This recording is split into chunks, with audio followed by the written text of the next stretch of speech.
Hello, and welcome. This is alertwolf here, bringing you another anime review. This one is of Blast of Tempest, episode 10, and this one's called How to Make a Time Machine. Now, basically, this episode starts off with Yoshino making his case. And basically, this is what this episode's about. This episode's about um, a mind game between Yoshino um, and Samon. And not only that, but what impresses me here is although this is a mind game between these two characters, um, Mahiro is not left in the dust at all, and he's completely comprehending everything that's going on. So he's at that same level, which I love that. I love the mind games. I love the back and forth mental battle of chess that's going forth here. And basically, as far as the synopsis goes, I'm just gonna mix this with my review. I'm gonna do it a little different, mainly because this episode, for the most part, is all talking. I believe there, but I will get to the backside. And the backside of this is there's a battle that's going on between the spear user and Evangeline, and she's using a spear too. So that's your action, and the action is really the second story. It's not the first story, which I kind of I dig that. Um, but basically, what's going on is, and again, I'll get back to that. What's going on is in this mental battle, basically, you have Yoshino trying to prove that there is no time time gap or between the two, and someone's saying there is. So what happens is Yoshino comes up with a theory, and the theory is that she was put to sleep for 2 years, uh, in a coma, and awakened in the barrel on the island. So that to her, it's only been like 4 months she's been on the island, but in actuality, it's been 2 years, and there is no time gap because the time gap seems illogical. And Mahiro says this can make sense. This is plausible. And the whole time this theory is going on, is it's basically he's going. Not only is this plausible, but it makes sense, because the time thing didn't make sense. Meanwhile, in his head, Samon is like, man, this kid, he's putting doubt. Did he figure me out? He knows there's a way out of this. What's going on? He's gonna make this guy change his mind, and then he goes, I'm gonna end up having to prove basically what's going on, and he's like, no. It's the same place, and it's definitely the same. It's the same barrel. It's the same girl. This is her, and he's like, he has you there. How did he fake the bones? This is Mahiro, and Yoshino's like, what bones? They had her body for 2 years. You know what you could do with magic in 2 years? I'm sure this looks exactly like her, and he hits the skeleton, pat him on the head. Um, and basically, and he's like, I think all of this was a plan because the logic of the world, because she's protected by the tree, is she'll win. So this is to keep her in despair and to keep her hopeless. And a lot of this is causing Samon to panic, because basically there must be a way to bring her to the present. Um, and he's saying this guy is speaking nonsense. They're all a stack of lies, but it doesn't matter if the lies sound better than the truth. And he's like, I'm losing. There really is a time prison that I put her in, basically. You know, we thought long and the clan spent 3 generations trying to figure this plan out, this trap of logic to outsmart the world tree. Now, now I will say this. Now I'm not trying to compare to the world tree to God, but he's kind of like the God of this anime, you know, almost. And you can't outsmart God, so that's all I got to say about that. But whatever. Um, so so he's like, now I have to prove the ridiculous is true, meaning the time thing. But that's exactly what's happening. So Simon has a theory. He's like, listen, that's the same barrel. There's not 2 barrels. There's 1 barrel. Have her write a word. You whisper it to her. She'll write the word in the barrel, and it'll appear in the present because she's in the past. You know, and because right before that, um, right before that, Mahiro was thinking, hey, if Yoshino's right, I'll just destroy this tree. The barrier will come down. You'll have to bring her back so she can save your ass. And the princess wins. And so this is why he's like, write the word. And Yoshino tells her a word. She writes it. She writes the word on the back of her barrel with an exclamation point. And Yoshino bends down, looks at it, and he's stunned and he's speechless for a while. And it's funny, throughout this whole thing, right before the writing on the barrel, Mahiro has some inner dialogue in where he's like, yeah, it sounds like my buddy here is fishing, trying to rattle his cage, but his cage got rattled. And the princess noticed the same thing. You see how this goes. So he's like, see, I told you, I proved it. Haha. Haha. There it is. She's trapped in time. And but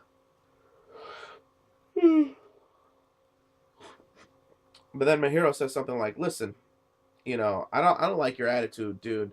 Although I'm waiting for you and I haven't officially joined them, now I'm certain that until they come here with my sister's killer, I'm going to help them figure out a way out of this time cage. Because there has to be a way out. And he's like, what? And there's something else. During this whole thing, Samon coughs and makes you think he's sick. Maybe he's dying. Something's not right there. And again, I don't think of this guy as a true villain. And from his point of view, he's fighting to save the planet. So something's not right here. And actually, we don't even know who the real villain is. Somebody's the villain. Somebody killed the sister. Although, at the end of this, I'll give you my theory on who killed the sister, and maybe it's funny. But, alright. So, basically, so he's like, yeah, man, there's a way out of this. And the princess gets up, and she's like, yeah, you're right. She's like, don't worry. And at that moment, the wind starts to change. Now, I'm going to go back to the fight real fast. During the fight between Evangeline and the spear user, obviously she loses because she's just using talisman magic where he's a real mage. But June comes through and he's like, hey, mage, where are you going, man? Come on, why don't you stick around here a little bit longer? He's like, what are you doing here? He's like, come on, I brought snacks. And so when the wind changed everywhere in the anime at the same time. So June noticed the wind changing. The princess noticed the wind changing in the past, and they mentioned that the wind is in our favor. And yeah, there's definitely a way out of this time cage. And Mahiro goes, now I know this was your plan all along.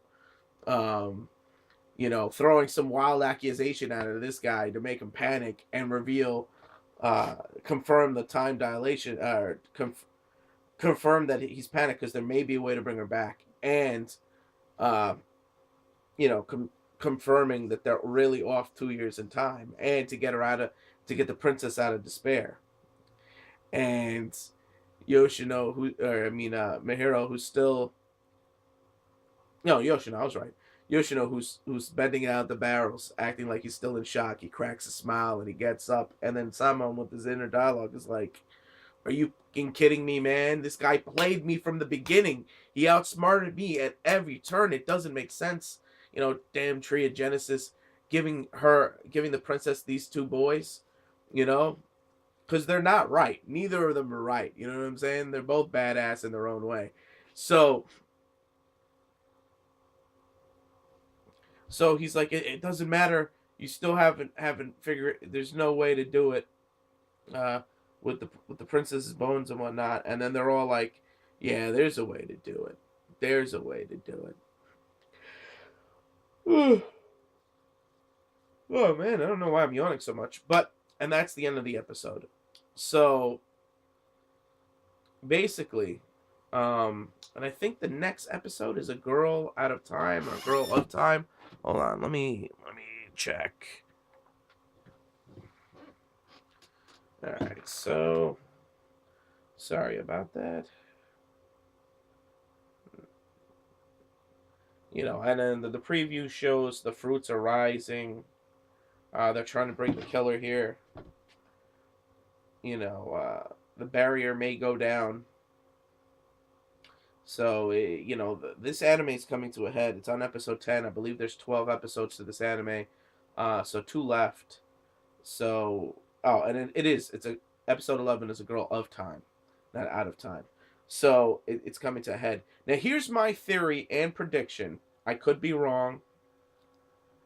I think the sister, Aika, or that's how you say her name? The sister, well, right now. Yeah, Aika. I was right. Or Aika. The sister Aika. I think, because remember that she was his stepsister, or his adopted sister. They didn't fully explain that, but remember, Hiro and her are not related by blood. I think she was a mage. She was like psychic. I think she was from the clan. I think she was from that clan. I think she saw this whole thing playing out. Maybe she had a vision. I don't know.